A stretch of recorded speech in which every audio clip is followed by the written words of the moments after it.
कभी वो देखा है, वो लक्ष्मी जी और विष्णु जी का चित्र देखा है?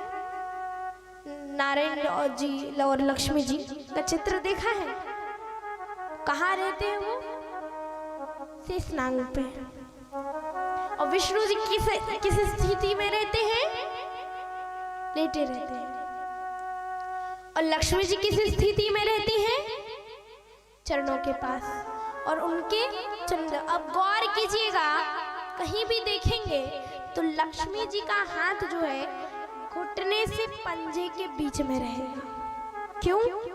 क्योंकि पति के घुटने से पंजे के बीच में शनि का वास होता है। और जब माताएं, ये हथेलियां, शनि, हथेलियों में किसका वास है? माताओं के शुक्र, और चरणों में शनि। तो जब शुक्र का दबाव शनि पर पड़ेगा,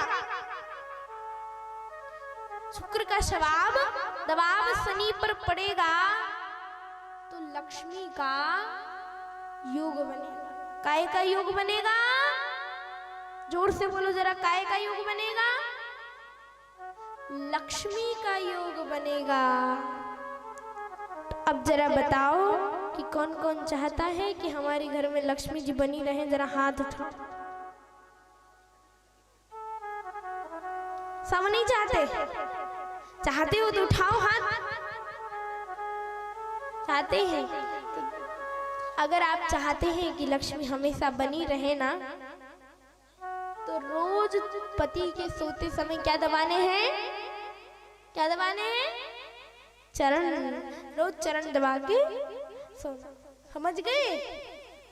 समझ गए? आ गई समझ में कि नहीं आई? आ गई ना? अच्छी बात। तो यूं ही पतिव्रत धर्म के कुछ नियम जो कि शिव महापुराण में कहा, पार्वती जी को, उमा जी को कौन समझा रही है? ब्राह्मण पत्नी। इन नियमों का पालन करना चाहिए। पतिदेव के चरण दबाने चाहिए। लक्ष्मी जी हमेशा अपने पति के चरण दबाती है, नारायण जी के चरणों के पास रहती है दासी स्वरूप में। तो इसका मतलब ये नहीं कि वे दासी बन गई, नहीं, वे दासी नहीं बनी, लेकिन मन में भाव वही होना चाहिए, दासी का भाव होना चाहिए उस समय। और हर एक पत्नी को जब पति भोजन करता है ना, तो कब किस स्थिति में रहना चाहिए? जब पति को भोजन कराते हो तो एक माँ बन के भोजन कराना चाहिए। क्या बन के? माँ बन के भोजन कराना चाहिए। माँ बन के, मैया बन के। और पति भी उस थोड़ी देर के लिए सोचे कि मैं बालक हूँ और माँ मुझे भोजन करा रही है। पत्नी उस प्रकार भोजन कराए जिस प्रकार एक माँ अपने बच्चे को कराती है।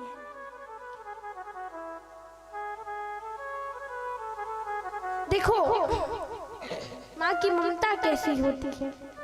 कोई बच्चा होगा ना, अगर बच्चा काम करके लौट कर आएगा तो पिता पूछेगा कितना कमाया, बच्चा पूछेगा क्या लाया, पत्नी पूछेगी कितना बचाया, और माँ क्या पूछेगी? कुछ खाया कि नहीं खाया। तो एक माँ की ये ममता होती है। तो बस उस उतने समय के लिए माँ बन के अपने पति को भोजन कराना चाहिए। ऐसा शिव महापुराण में वर्णन आया। और अगर कहीं पति कहीं बाहर जा रहा हो किसी काम से, तो उसे एक मंत्री बन के उपदेश देना चाहिए। देखो राजा होते थे ना पहले, तो जब राजा लोग कहीं युद्ध करने या कहीं भी जाते थे ना, तो उन्हें उपदेश, मंत्रीगण उन्हें कुछ उपदेश देते थे, उन्हें कुछ बताते थे, उनके कामों के बारे में कुछ शिक्षाएं देते थे। तो पति कहीं किसी कार्य के लिए जा रहा हो तो उनकी कार्य सिद्धि के लिए मंत्री बन के कुछ उपदेश देना चाहिए। और पति का क्या कर्तव्य बनता है? अपनी पत्नी को मंत्री मानकर उन उपदेशों को ग्रहण करना चाहिए, ऐसा शिव महापुराण में वर्णन आया।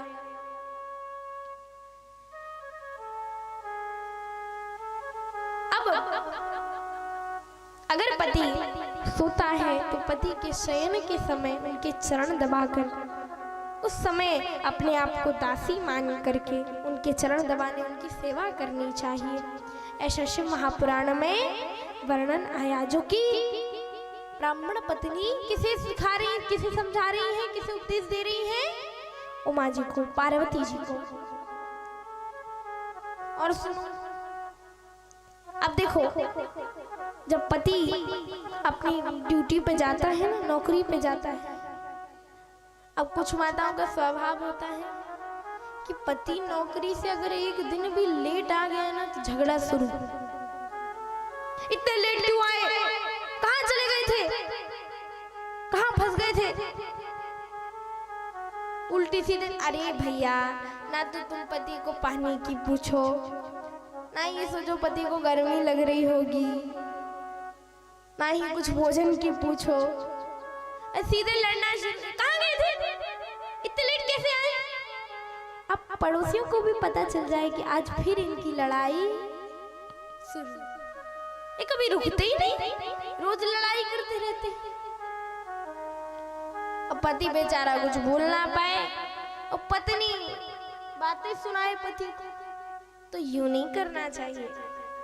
कभी भी पति अपनी नौकरी से आए, काम से आए घर, भले ही लेट आया है कोई बात नहीं, पानी की पूछो, भोजन कराओ, फिर रात्रि में उनसे पूछो कि क्या बात है, इतने लेट कैसे हुए थे, काम अच्छा गया कि नहीं गया, तो पूछो, इतने प्रेम से पूछो, इतने प्रेम से पूछो कि पति को भी बताने में कुछ, कोई भी बात हो तो बताने में हिचकिचाहट ना लगे, इतने प्रेम से पूछो। कभी भी पति से कुछ बोलते हो ना, बात करते हो ना, तो इतने प्रेम से बोलो कि बगल वाले कमरे में अगर कोई बैठा है तो उसे भी पता ना चले कि क्या बोला, क्या बात। प्रेम से बोलना चाहिए, प्रेम से बात करनी चाहिए। और फिर पति कोई बात बताए, उसे मिलकर उसका कोई उपाय निकाल। कोई कष्ट है, उस कष्ट को नष्ट करने के लिए कोई उपाय ढूंढो। जैसे कि जब राजा लोग आते थे ना युद्ध करके या कहीं भी कोई काम करके, तो मंत्रीगण पूछते थे, अगर राजा लेट आया तो मंत्री पूछते थे, महाराज क्या बात है, क्या आप अपनी बात हमसे साझा कर सकते हैं, क्या आप बता सकते हैं? तो उसी प्रकार मंत्री बन के ही रहना चाहिए। पति से प्रेम से बात करनी चाहिए, प्यार से बोलना चाहिए। कभी ऊंची आवाज में पति से बात न करो, ऐसा शिव महापुराण कहती है। सुंदर सुंदर उपदेश दिए उमा जी को, पार्वती जी को। और उपदेश देने के बाद अब पार्वती जी को हिमाचल पर्वत से विदा कर रही हैं कैलाश की ओर। पार्वती जी को दुख हो रहा है कि मेरी माँ ने मुझे पाल पोष कर बड़ा किया, कितने जीवन में कष्ट सहे, और आज मैं उसी माँ से विदा लेकर जा रही हूँ।